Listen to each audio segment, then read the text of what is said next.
El mármol del vestíbulo de la mansión Montenegro era un océano frío y pulido bajo las rodillas de Elena. Cada mañana, su reflejo distorsionado le devolvía la imagen de una mujer que había aprendido a ser invisible, una sombra que se deslizaba entre muebles de caoba y jarrones de dinastías olvidadas. El olor a cera de abeja y a una soledad antigua impregnaba el aire, un perfume de riqueza que a ella le olía a jaula dorada. Mientras sus manos, agrietadas por los productos de limpieza, frotaban el suelo con un ritmo monótono y agotador, su mente viajaba lejos, a la pequeña casa donde su hermana menor la esperaba, a las facturas médicas apiladas en la mesa de la cocina, una deuda silenciosa que pesaba más que cualquier cansancio físico. Solo un día más, se repetía como un mantra. Un día más de ser invisible para poder seguir adelante. Esa era su realidad, un ciclo interminable de servicio silencioso para apagar los fantasmas del pasado. Dentro del imponente despacho del señor Ricardo Montenegro, el silencio era casi sagrado, roto únicamente por el suave murmullo del sistema de climatización. Elena vaciaba las papeleras con un cuidado casi reverencial, tratando de no perturbar el orden marcial de un hombre que, según los rumores, dirigía su empresa con la misma precisión implacable. Fue entonces cuando lo vio, un trozo de papel arrugado en el fondo del cesto de metal. Por un impulso que no pudo controlar, lo sacó y lo alisó sobre la palma de su mano. Era un dibujo infantil, hecho con la urgencia torpe de un niño. Mostraba una familia de figuras de palo bajo un sol sonriente, pero a un lado de la página, un coche negro chocaba contra otro, y la figura de la madre estaba tachada con un furioso garabato rojo. El corazón de Elena se encogió. Era la obra de Lucas, el hijo menor, un niño que se escondía en los rincones y nunca miraba a los ojos. De repente, una voz cortante como el cristal rompió la quietud. Se te paga para que limpies la basura, no para que la analices. Verónica, la tía de los niños, estaba de pie en el umbral, su figura esbelta enmarcada por la puerta, sus ojos fijos en el dibujo que Elena sostenía. Con un movimiento rápido, le arrebató el papel de la mano y lo volvió a arrojar a la papelera con desdén. Tu trabajo es asegurarte de que esta casa esté impecable, no husmear en asuntos que no te conciernen. ¿Entendido? Elena sintió el calor subir por su cuello hasta sus mejillas, una quemazón de humillación tan intensa que le robó las palabras. Asintió, bajando la cabeza, sintiendo cómo su invisibilidad se convertía en una armadura y, a la vez, en una condena. La amabilidad era una moneda sin valor en aquel lugar. Mientras terminaba de limpiar, con el eco de las palabras de Verónica resonando en su cabeza, Elena se sintió más pequeña que nunca. Aquel dibujo no era basura, era un grito de auxilio, un mapa del dolor de un niño perdido en una casa demasiado grande y vacía. Pero ella no era nadie para interpretarlo. Era solo la criada, una pieza más del mobiliario, fácilmente reemplazable. Verónica se había encargado de recordárselo con una crueldad calculada. La injusticia de la situación le oprimía el pecho. La sensación de impotencia era un nudo en su garganta. Se prometió a sí misma redoblar sus esfuerzos por pasar desapercibida, por no sentir, por no ver más allá de las manchas en el suelo y el polvo en los estantes. Involucrarse, sentir empatía, era un lujo que no podía permitirse si quería conservar el único empleo que mantenía a flote a su familia. La noche había envuelto la mansión en un manto de silencio opresivo. Elena se movía con la agilidad de una sombra, realizando sus últimas tareas antes de retirarse, anhelando el consuelo de su modesto hogar. Justo cuando pasaba por la base de la gran escalera de caracol, un sonido agudo y contenido flotó desde el piso de arriba. Era una voz, tensa y furiosa, proveniente del cuarto de Sofía, la hija adolescente. El instinto de supervivencia de Elena, perfeccionado durante meses de servicio, le gritaba que ignorara, que se diera la vuelta y se marchara. Sin embargo, un sollozo ahogado, un pequeño sonido de pura desesperación, se filtró a través de la puerta y la ancló al suelo. Era el mismo dolor que había visto en el dibujo de Lucas, y su corazón, en contra de toda lógica y prudencia, se negó a abandonarlo. La empatía era su virtud y su mayor debilidad. Con el corazón martilleándole en el pecho, subió los escalones sin hacer ruido, la gruesa alfombra amortiguando sus pasos. Se ocultó detrás de una columna de mármol en el pasillo superior. La oscuridad era su única aliada.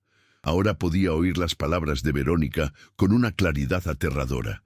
Si le cuentas a tu padre la verdad sobre el accidente, siseaba la mujer, si alguna vez se entera de que eras tú la que conducía sin permiso esa noche, me encargaré personalmente de que termines en un reformatorio. Tu padre me creerá a mí, y tú y tu hermano se quedarán solos para siempre. Elena sintió que el aire se le escapaba de los pulmones. No era una simple discusión, era un chantaje cruel, una tortura psicológica. La verdad que Verónica usaba como arma era un secreto peligroso que aplastaba el alma de aquellos niños, manteniéndolos prisioneros en su propia casa. Un crujido de madera a sus espaldas la hizo girar en redondo, el alma en vilo. La imponente figura de Ricardo Montenegro se recortaba en la penumbra del pasillo, recién llegado, su maletín aún en la mano. La había pillado. El pánico, frío y paralizante, se apoderó de Elena. Su mente se disparó, imaginando el despido inmediato, la vergüenza, el fracaso. La expresión de Ricardo era una máscara de fría desaprobación. Sus ojos oscuros la escrutaban como si fuera una intrusa, una ladrona de secretos. Para un hombre como él, que valoraba el control y la discreción por encima de todo, haber encontrado a una empleada espiando a su familia era una ofensa imperdonable. Elena se preparó para la reprimenda que, sin duda, acabaría con su frágil estabilidad y la de su familia. Pero la reprimenda no llegó. Ricardo dio un paso adelante, la luz de un aplique de pared iluminando parcialmente su rostro severo. Estaba a punto de pronunciar las palabras que la despedirían, pero algo en la mirada de ella lo detuvo. No había malicia en sus ojos, ni la curiosidad morbosa de una chismosa. Lo que vio fue un pavor genuino, una angustia profunda y protectora que no era para sí misma. Sus ojos estaban fijos en la dirección de la habitación de sus hijos, reflejando el eco del terror que acababa de presenciar. Aquella mirada descolocó por completo a Ricardo. No era la mirada de una culpable, sino la de una guardiana silenciosa. Una pregunta inesperada se formó en su mente, desplazando a la ira. ¿Qué es lo que la asusta tanto? ¿Y por qué parece que su miedo es por ellos? Por primera vez, vio más allá de su uniforme. Con un gesto seco y autoritario, Ricardo despidió a Elena, pero sus ojos la siguieron por el pasillo hasta que desapareció. Entró en su despacho, el santuario de orden y control desde el que dirigía su imperio, pero esa noche el lugar se sentía extrañamente ajeno, como si las paredes contuvieran un secreto que se burlaba de él. Se sirvió un coñac, el líquido ambarino arremolinándose en la copa mientras la imagen de los ojos de Elena se repetía en su mente. No era la mirada de una empleada curiosa, sino algo mucho más profundo y perturbador. Era una mirada que había absorbido el veneno que se respiraba en su hogar y lo reflejaba con una pureza alarmante. Por primera vez en años, Ricardo sintió que el control que tanto valoraba sobre su vida era una completa ilusión. Había construido murallas para proteger su corazón herido, pero ahora se daba cuenta de que esas mismas murallas habían dejado a sus hijos desprotegidos dentro. Se sentó en su pesado sillón de cuero, el mismo desde el que cerraba tratos millonarios, y se sintió como un completo impostor, un fracaso, Podía prever las fluctuaciones del mercado global con meses de antelación, pero no podía descifrar la tristeza en los ojos de su hija adolescente, ni entender por qué su hijo pequeño había dejado de hablarle. La culpa, una vieja conocida, lo visitó de nuevo, recordándole que tras la muerte de su esposa había delegado la crianza de sus hijos en Verónica, tratándolos como un proyecto más que necesitaba ser gestionado. Les había dado todo el dinero y el lujo que podían desear, pero les había negado lo único que realmente necesitaban: su tiempo, su atención, su corazón. La soledad de sus hijos era un espejo de la suya, una herencia terrible que les había legado sin darse cuenta. En ese torbellino de autodesprecio, la figura de Elena emergió como un faro de extraña claridad. Él la había visto como parte del servicio, un rostro anónimo en el engranaje de su hogar, pero esta noche la había visto de verdad. Había visto su dignidad silenciosa cuando Verónica la humilló por la mañana en ese mismo despacho, y había visto su miedo protector en el pasillo. Ella, una extraña, parecía sentir por sus hijos una empatía que él, su propio padre, había olvidado cómo expresar. Vio en ella una fuerza tranquila, una resiliencia que no provenía del poder o del dinero, sino de un núcleo de bondad inquebrantable. Y esa cualidad, tan ausente en su mundo de apariencias y transacciones, despertó en él una admiración incipiente y desconcertante. La solución, se dio cuenta, no era una confrontación directa. Verónica era una maestra de la manipulación y negaría cualquier acusación, volviendo a los niños en su contra. Necesitaba entender la dinámica de su propia casa desde dentro. Necesitaba un aliado que no tuviera nada que ganar. Y la única persona que encajaba en ese perfil era la joven criada. En ese instante, Ricardo tomó una decisión que cambiaría el curso de sus vidas. No la despediría, al contrario, la acercaría. Le daría una razón para estar cerca de sus hijos, para convertirse en sus ojos y oídos. Era un riesgo, una apuesta basada en la intuición, en la extraña conexión que sintió al ver el terror honesto en los ojos de una mujer que, hasta ese momento, había sido completamente invisible para él.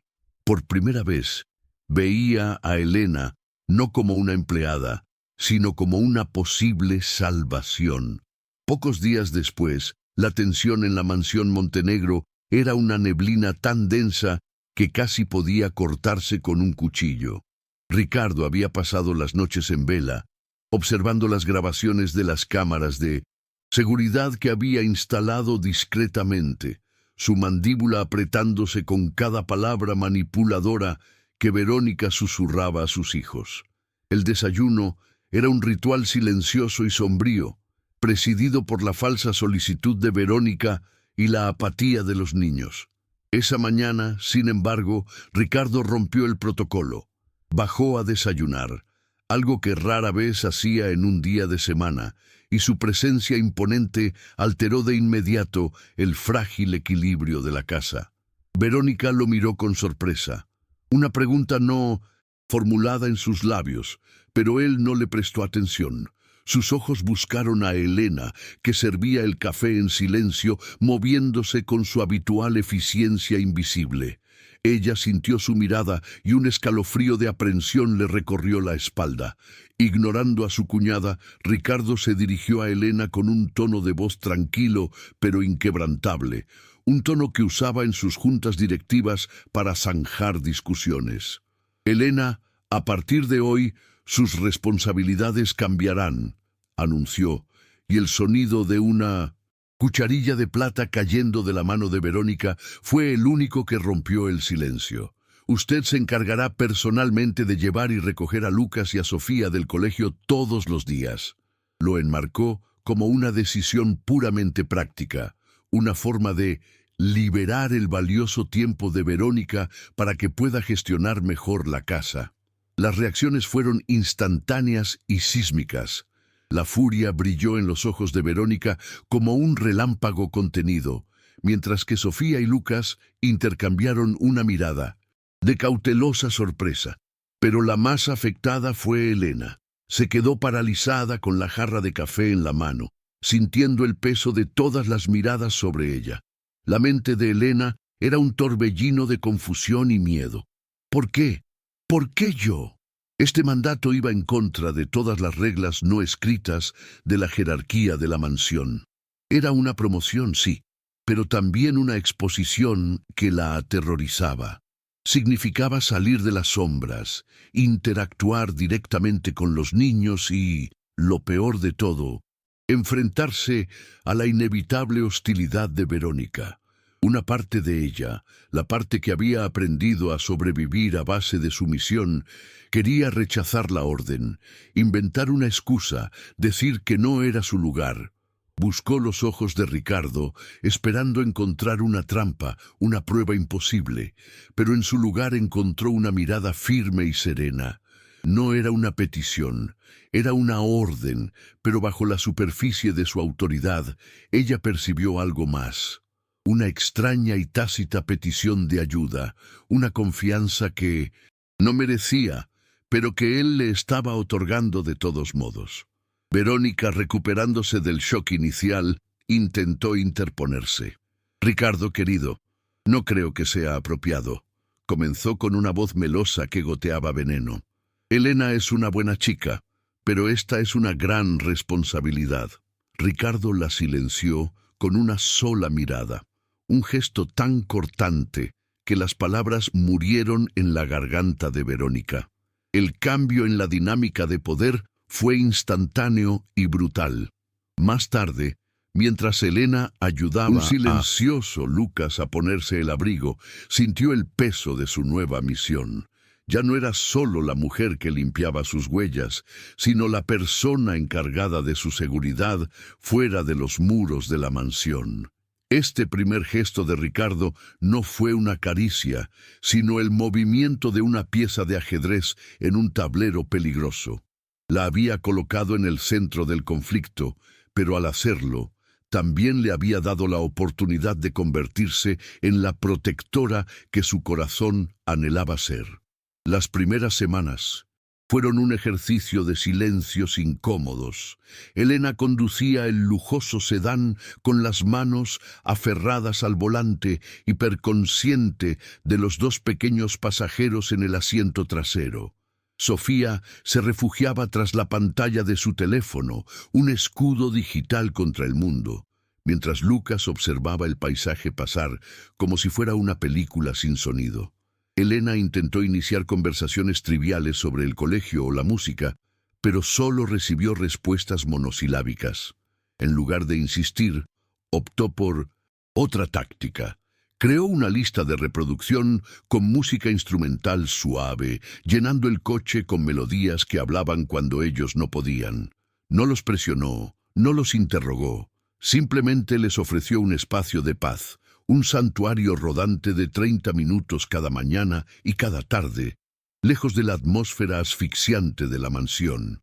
Este respeto silencioso, esta paciencia incondicional, fue la primera semilla de confianza que plantó en los corazones heridos de los niños. Un día, esa confianza floreció en medio de una crisis. Al recogerlos del colegio, una llamada de Verónica entró en el altavoz del coche antes de que Sofía pudiera rechazarla. La voz de su tía era un torrente de acusaciones veladas y exigencias. Elena vio por el retrovisor cómo el pequeño cuerpo de Lucas se tensaba. De repente, un sonido sibilante y agudo cortó el aire. Era Lucas, luchando por respirar, su rostro comenzando a adquirir un tinte pálido. Un ataque de asma provocado por el estrés. Elena actuó con una celeridad instintiva. Se detuvo en un lugar seguro, ignorando la voz de Verónica que seguía gritando desde el teléfono. Se giró hacia el asiento trasero, sus ojos se encontraron con los de Lucas, abiertos de par en par por el pánico. Vio en ellos el mismo terror del niño del dibujo, un miedo a desaparecer, a ser borrado. Ignorando el teléfono que Sofía finalmente colgó, Elena desabrochó su cinturón y se inclinó hacia atrás. Su movimiento era un bálsamo de calma en medio del pánico. Tomó la pequeña mano de Lucas entre las suyas. Su tacto era firme y cálido.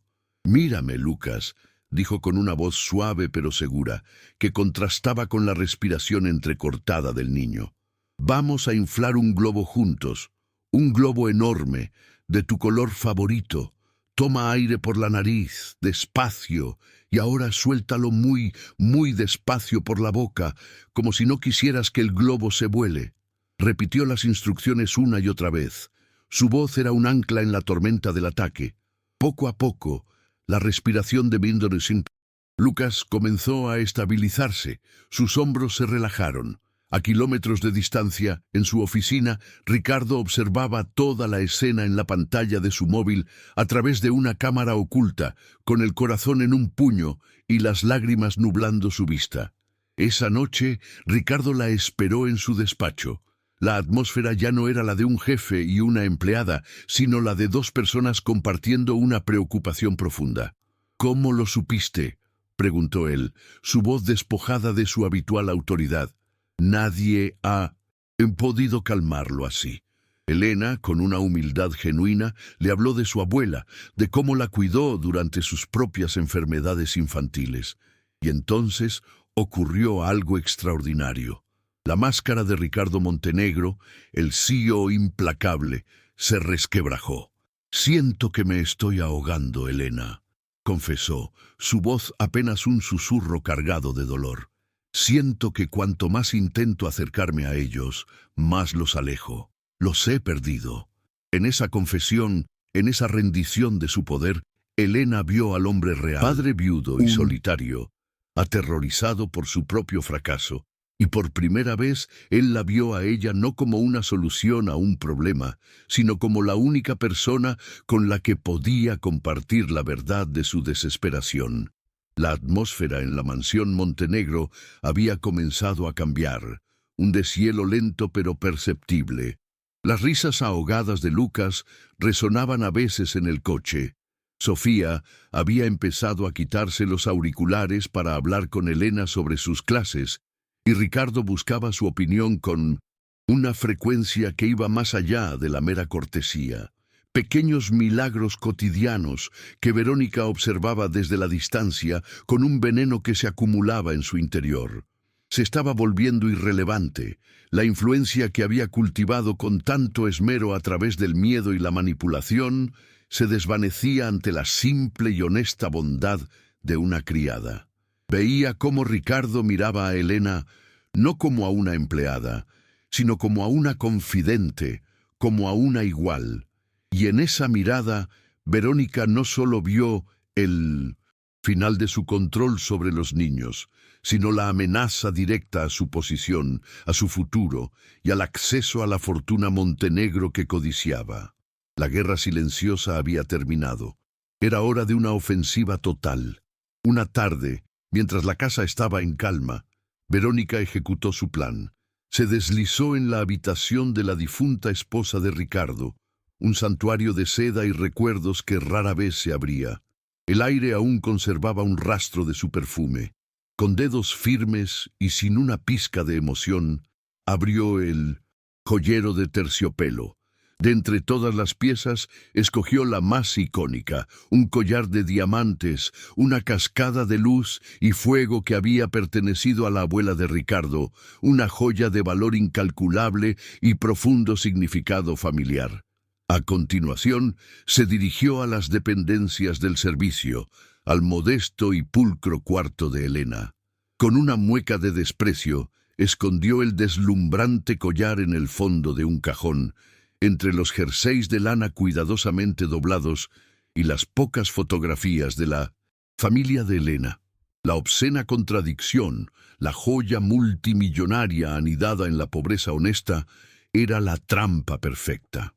Esa noche, Ricardo ofrecía una cena para importantes socios de negocios. La luz de las velas danzaba sobre la cristalería. Las conversaciones eran un murmullo sofisticado y el ambiente era de un éxito pulcro y controlado. Elena, con su uniforme impecable, se movía entre los invitados sirviendo el vino, sintiéndose, como siempre, invisible. Fue entonces cuando Verónica eligió su momento. Se levantó de la mesa con un grito ahogado de angustia, llevándose una mano al cuello. «¡El collar!», exclamó, su voz cargada de un pánico perfectamente ensayado. «El collar de la abuela ha desaparecido». El silencio cayó sobre la mesa. Con lágrimas de cocodrilo brillando en sus ojos, miró a Ricardo. «Alguien debe haber entrado en el cuarto de tu esposa». Luego, su mirada se posó, fría y acusadora, en Elena. «A veces, Ricardo, la tentación es demasiado fuerte para cierta clase de gente. Deberías llamar a la policía». El mundo de Elena se detuvo. Cada palabra de Verónica fue un golpe físico, robándole el aire de los pulmones. El calor de la humillación, mucho más intenso que el de la primera vez, le quemó el rostro. Sintió las miradas de todos los invitados, una docena de pares de ojos juzgándola, condenándola sin juicio. Eran una muralla de desprecio y sospecha. Vio el shock en el rostro de Ricardo, la lucha interna entre su imagen pública y la confianza que había depositado en ella. Verónica, disfrutando de su triunfo, insistió con una voz más alta para que todos la oyeran. «Llama a la policía, Ricardo. No podemos permitir que una ladrona viva bajo nuestro techo». La trampa se había cerrado. Estaba sola, atrapada y marcada, la perfecta culpable a los ojos de un mundo que siempre la había considerado inferior. Su peor pesadilla se había hecho realidad. El sonido de la sirena, distante al principio y luego cada vez más cercano, fue la banda sonora de la peor pesadilla de Elena. Dos policías, de rostros impasibles y uniformes impecables, entraron en la mansión. Su presencia era una intrusión violenta en el opulento escenario. Los invitados a la cena se habían convertido en un coro de susurros, sus miradas oscilando entre la morbosa curiosidad y el juicio implacable. Elena permanecía de pie, sola en el centro del vestíbulo, bajo la luz fría de un candelabro que parecía un juez de cristal. Sentía como si una red invisible, tejida con su origen humilde y su posición de sirvienta, se estrechara a su alrededor. En el tribunal de la opinión de aquella gente, ella ya estaba condenada. La palabra de Verónica, una mujer de su misma clase y estatus, valía infinitamente más que su silencio aterrorizado. Su inocencia no tenía ninguna posibilidad. Miró a Ricardo, y lo que vio en su rostro la destrozó por dentro. Vio a un hombre atrapado, desgarrado entre la lógica aplastante de la situación, la joya desaparecida, la acusación directa, la presión de sus iguales y la confianza instintiva que había comenzado a sentir por ella. Y en ese momento, la creencia más dolorosa de Elena, aquella que la había perseguido toda su vida, se solidificó en una certeza absoluta. Ella era un imán para los problemas. Su sola presencia en esa casa, en la vida de ese hombre y de sus hijos, solo podía traer caos y escándalo. El incipiente amor que sentía por él se transformó en un agudo deseo de protegerlo, y la única forma de hacerlo era extirpándose a sí misma de su vida, como un cirujano extirpa un tumor. «Soy un veneno para ellos», pensó, con una desesperación que le helaba los huesos. «Debo desaparecer». Ricardo se acercó a ella, sus pasos resonando en el mármol. Su rostro era una tormenta de emociones contenidas. «Elena», comenzó a decir, pero ella lo interrumpió, levantando una mirada que contenía una resolución que le partió el alma. «Señor Montenegro», dijo.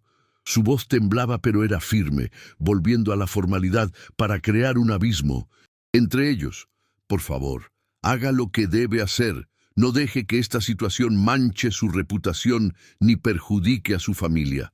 Será mejor que me entregue a la policía». Era una confesión, no de culpabilidad, sino de sacrificio. Estaba intentando darle una salida fácil, absorber toda la culpa y el oprobio para que él pudiera salir indemne.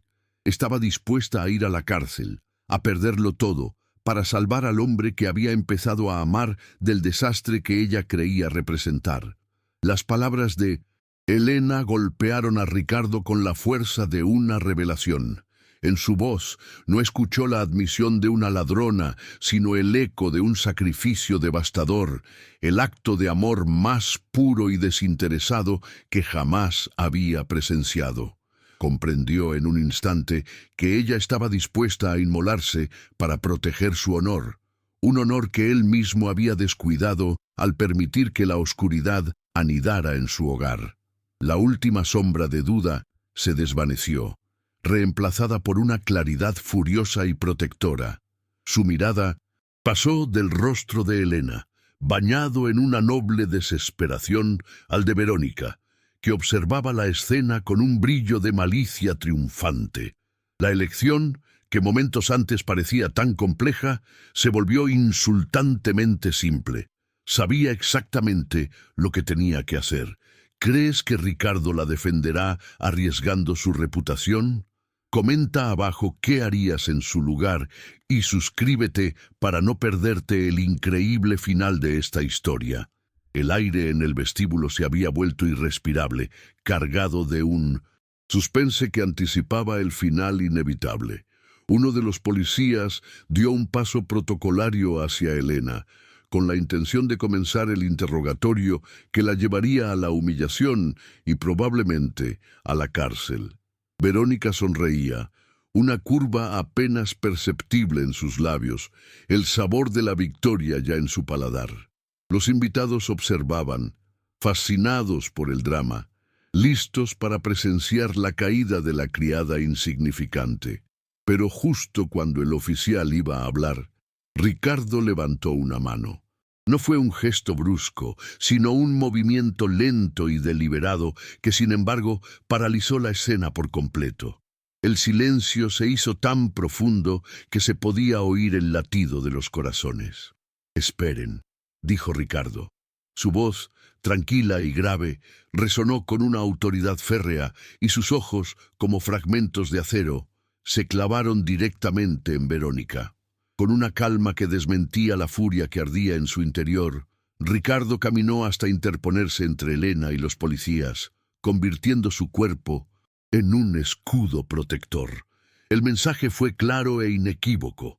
Se giró para enfrentar a sus invitados, cuya confusión se había transformado en asombro, y a Verónica, cuya sonrisa victoriosa se había congelado en una mueca de incredulidad. «Esta mujer», comenzó Ricardo, su voz vibrando con una convicción apasionada, señalando a Elena sin apartar la mirada de su cuñada, «ha demostrado más lealtad, integridad y amor por mis hijos en unos pocos meses que tú, Verónica, en los 3 años que has vivido bajo este techo, fingiendo ser parte de nuestra familia». El impacto de sus palabras fue como una onda expansiva, dejando a todos sin aliento. No era solo una defensa, era una declaración de guerra contra la mentira que había permitido crecer en su propia casa. Verónica, pálida y temblorosa, intentó balbucear una respuesta, acusándolo de haber perdido la razón, pero Ricardo la ignoró por completo. Se dirigió a los policías con una serenidad letal. «Oficiales, me temo que están a punto de cometer un grave error». Sacó su teléfono móvil del bolsillo del saco. «Mi hogar es mi santuario, y últimamente sentía que su paz estaba siendo violada. Por eso, hace unas semanas, actualicé el sistema de seguridad para incluir cámaras en todas las áreas comunes y en los pasillos de las habitaciones». Con un simple toque en la pantalla, una de las grandes televisiones inteligentes de la sala de estar cobró vida. Ante la mirada atónita de todos los presentes, apareció una imagen nítida: el pasillo del ala de servicio, seguido de Verónica entrando sigilosamente en el cuarto de Elena. La grabación la mostró abriendo el cajón y escondiendo el collar de diamantes con una precisión maliciosa. El silencio que siguió al final del vídeo fue más elocuente que cualquier grito. Verónica se quedó petrificada, su rostro descompuesto en una máscara de horror al verse expuesta de una forma tan irrefutable y pública. El murmullo de los invitados se convirtió en un clamor de indignación y sorpresa. La tasa de humillación que había diseñado para Elena se le devolvía multiplicada por 1000. Los policías, con una profesionalidad inmediata, cambiaron de objetivo y se dirigieron con paso firme hacia Verónica. Ricardo no se movió de su sitio, manteniendo su postura protectora frente a Elena, cuyo rostro estaba bañado en lágrimas, no de miedo, sino de un alivio y una gratitud tan inmensos que la dejaron sin palabras. Él no solo la había salvado, la había reivindicado, había hecho estallar la fachada de su vida perfecta para defender la verdad de una mujer a la que el mundo consideraba insignificante, demostrando que su corazón finalmente había elegido un bando. Una vez que Verónica fue escoltada por la policía y el último de los escandalizados invitados se hubo marchado, un silencio extraordinario descendió sobre la mansión. Ya no era el silencio frío y opresivo de antes, sino uno de alivio, de espacio para respirar. En el gran vestíbulo, que había sido escenario de una fiesta elegante, una humillación cruel y una justicia dramática, solo quedaban 4 figuras. Ricardo, de pie y firme, aunque visiblemente agotado, Elena, todavía temblando por el torbellino de emociones, y Sofía y Lucas, que habían bajado las escaleras atraídos por el alboroto final, y ahora miraban a su padre con una expresión de asombro y admiración que él no había visto en años. En sus ojos ya no era el director general ausente, sino un héroe, su protector. La armadura de frialdad de Ricardo se había hecho añicos, y en su lugar había un padre vulnerable y presente. Liberada del peso del chantaje que la había atormentado durante años, Sofía dio un paso vacilante hacia su padre. Las lágrimas que había reprimido por tanto tiempo finalmente encontraron una salida, surcando su rostro en un torrente silencioso. «Papá», su voz se rompió en un sollozo. «La noche del accidente, fui yo. Yo tomé las llaves del coche sin permiso. Mamá se enfadó conmigo, discutimos y perdí el control». Lucas se acercó y se aferró a la mano de su hermana, añadiendo con su vocecita infantil: «Ella no quería». En lugar de la ira que siempre habían temido, lo que encontraron fue el abrazo desesperado de su padre. Ricardo los estrechó a ambos contra su pecho, su propio cuerpo sacudido por sollozos, el sonido de su dolor llenando el vestíbulo. «Perdónenme», susurró contra sus cabellos. «Perdónenme por no haber estado ahí para ustedes, por no haber visto cuánto estaban sufriendo». Elena observó la escena desde 1900, lejos, con el corazón rebosante, siendo testigo del momento en que los 3 corazones rotos finalmente comenzaban a sanar juntos. Horas más tarde, después de que los niños se durmieran, por fin en paz, Ricardo encontró a Elena en el jardín, bajo la luz plateada de la luna. El aire nocturno estaba perfumado con el aroma de los jazmines. Se detuvo frente a ella, despojado de toda su arrogancia, de todas sus defensas.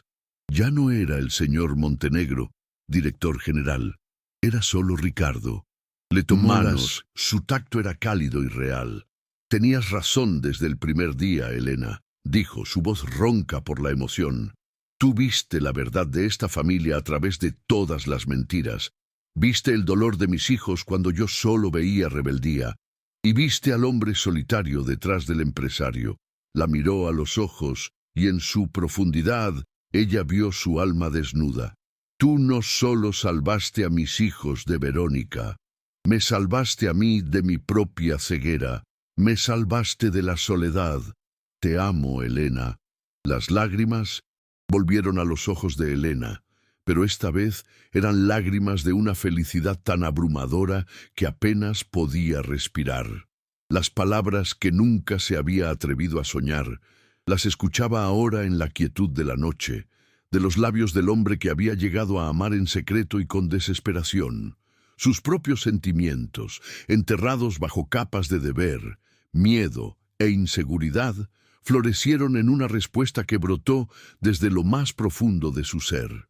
«Y yo te amo a ti, Ricardo», susurró. La sinceridad de su voz era un eco de la de él. Con una ternura infinita, él levantó una mano y le secó las lágrimas de la mejilla, su pulgar acariciando su piel. En ese gesto, todas las barreras sociales, todas las distancias impuestas por el uniforme y el estatus, se desvanecieron para siempre. Se inclinó y la besó. Un beso que era una mezcla de gratitud, alivio y una promesa apasionada de futuro, sellando su amor bajo la mirada silenciosa de las estrellas. 6 meses después, la mansión Montenegro era irreconocible, no por su decoración, sino por su alma. Donde antes reinaba un silencio sepulcral, ahora flotaba el eco de la risa de Lucas. El pesado aroma a cera y soledad había sido reemplazado por el olor a bizcocho de limón recién horneado, una receta que Elena y Sofía perfeccionaban juntas cada fin de semana. La luz del sol, que antes parecía no atreverse a entrar, ahora inundaba cada rincón, reflejándose en superficies libres de polvo, pero llenas de vida. Un libro de Sofía olvidado en un 1900. Sofá, un coche de juguete de Lucas abandonado a mitad de una carrera imaginaria. Y en medio de todo estaba Elena. Ya no llevaba el uniforme que la había hecho invisible. Vestida con unos vaqueros y un sencillo suéter, estudiaba en la mesa del jardín, rodeada de libros de psicología infantil, su matrícula pagada por un agradecido Ricardo. Ya no era la criada, era el corazón de la casa. Una tarde, Ricardo llegó del trabajo y en un gesto que se había convertido en su nueva rutina, dejó el maletín y el peso del mundo empresarial en la puerta. Su rostro, antes una máscara de estrés y distancia, se iluminó con una sonrisa genuina al ver a su familia en el jardín. Lucas estaba sentado en el regazo de Elena, mostrándole con orgullo un nuevo dibujo.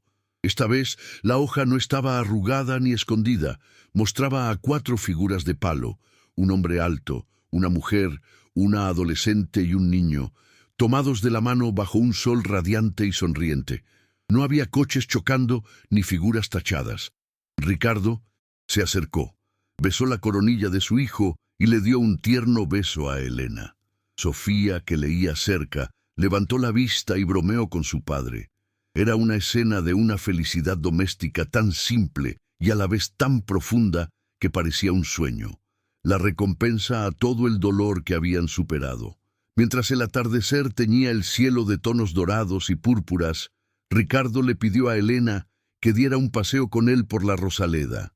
Se detuvieron junto a un rosal de flores blancas y él se giró para mirarla, sus ojos llenos de una emoción profunda. «Tú me enseñaste lo que significa el verdadero valor, Elena», dijo, tomando sus manos. «Yo pasé mi vida midiendo el éxito en cifras y acciones, pero tú me mostraste que el único capital que importa es el del corazón». Entonces, ante la mirada atónita y emocionada de Elena, Ricardo Montenegro se arrodilló sobre una rodilla. Sacó una pequeña caja de terciopelo y la abrió, revelando un anillo de compromiso, elegante y sin ostentación. «Me salvaste de todas las formas en que un hombre puede ser salvado. Ahora quiero pasar el resto de mi vida valorándote.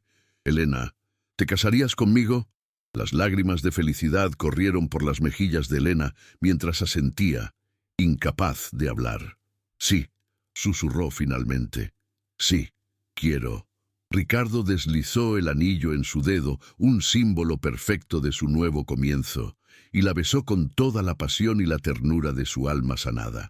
A lo lejos, Sofía y Lucas aplaudieron, corriendo para unirse a ellos en un abrazo grupal que cimentó su nueva realidad.